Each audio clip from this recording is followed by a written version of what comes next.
Welcome to the first in a series of interviews with Representative Rick Nelson. We will be running these interviews all throughout the week. We want to welcome Representative Rick Nelson from Bell and Harlan counties today on the show. We're going to talk about a number of issues, ranging from coal to Kentucky's budget. So let's get started. Do you feel that there is a war on coal right now?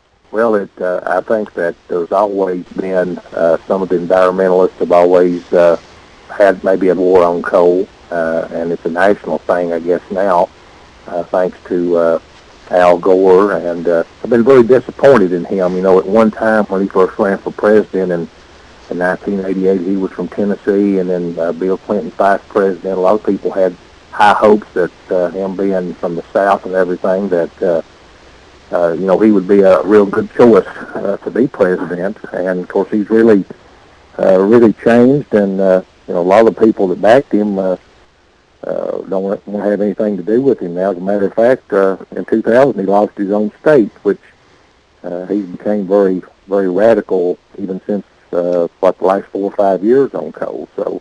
Well, a little bit of a backstory on that is his company called Generation Investment Management.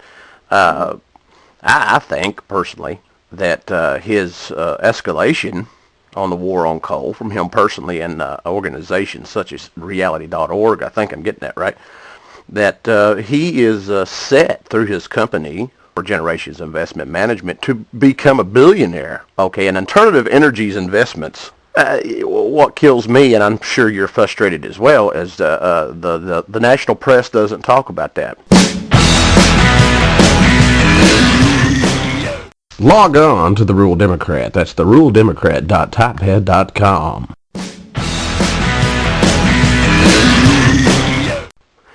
So, do you feel that there is a war on coal within our own Commonwealth? We've always had various environmental groups that, they're not real. Some of them are reasonable, and and some of them aren't. And I think some of them just want to completely shut things down. But you got to use a little common sense. In the country, in the U.S., about 54% of your energy is produced from coal. And if you go in Kentucky, I believe it's probably in the 80s or 90s. So if you didn't have coal, what else would you have? But what makes it bad? Every once in a while, there will be something bad that goes on in the coal industry by a bad actor. And of course, that gives the people that want to shut it down, that gives them more ammunition. So you're always going to have what we call bad actors in any field, whether it's coal or something else. And what that does, that makes it tough for us. We do have a lot of people, and the thing about it is, most of the people don't live in coal areas. That's doing a lot of the complaining. We can go back, I guess, to the head fake by Attorney General Jack Conway, Governor Beshear, Representative Yarmouth, and Representative Chandler.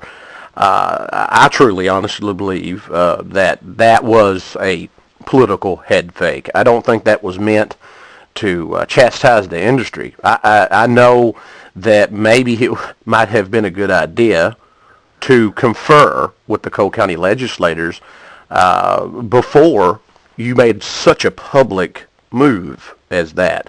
Well, what they done, William, didn't make the kill of beans anyway.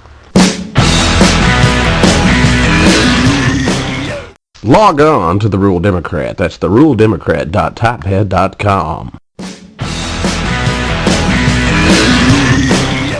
I mean, they sent letters to the president. Now, the president, he was going to do what he was going to do. And a letter from Kentucky leaders did not make a bit of difference. And I'm like you in a way. Maybe that was a chance for them to, maybe make nice with some of the environmentalists, knowing that, nothing wasn't going to happen. But it took a lot of us kind of by surprise. That they done it. They would probably have been better off not doing anything, because what they did didn't make any difference anyway. Well, the budget situation we're in now, not only I talked to a number of Cole County judges, and I judging by the protest letter that the Cole County legislators sent Beshear, I think that with the $17.5 million in so-called excess co-severance tax funds that Beshear is attempting, or he's still talking about allocating through the General Assembly, that many in coal country believe that that was a two-prong attack. Well, Governor Beshear, like I said, I supported him, and he's, first of all, the General Assembly has to allocate any extra money, which, the price of coal has already went down anyway, so I don't think the money's going to be there. But, in defense of the governor and all governors, the financial crisis that we're in is not imaginary. It's real. Kentucky is $450 million. We're going to spend more than we take in. Now, if you're a family, you can't do that. Tennessee is $1.2 billion with a B. And in Indiana, they have a Republican governor to show you that this is not partisan. They're $600 million short because of the national financial crisis. Kentucky will way down on income tax, receipts, and we're way down on sales tax. And that indicates a recession, depression, however you want to put it. People are getting laid off. And as a result of that, they're not spending. Your sales tax comes from things you buy at the store, William, as you know, and that keeps going on. And the one thing that we've got going for us, especially in Bell and Harlan, and of course all through the mountains, is there is a need for miners. There's still a need for miners.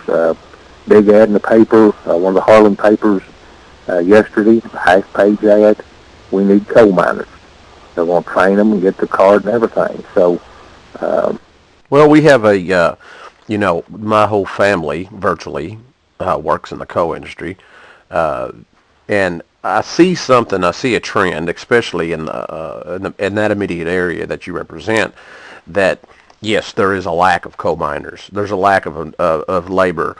And that's because of the generation gap when we had a mini coal crash, was that around the early 90s.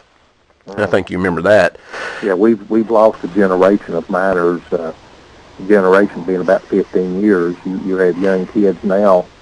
Some of them don't like, some of them can't pass the drug test. And, when my dad was a miner, that was in the late 50s his last year. And, of course, 60s and 70s, you had miners that had been there a long time. And then, like you said, we've lost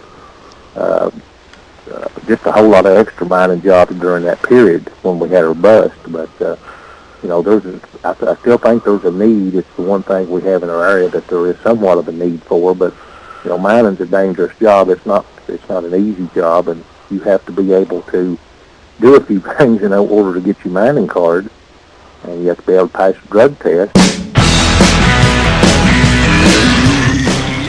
Log on to the Rural Democrat. That's the ruraldemocrat.typepad.com.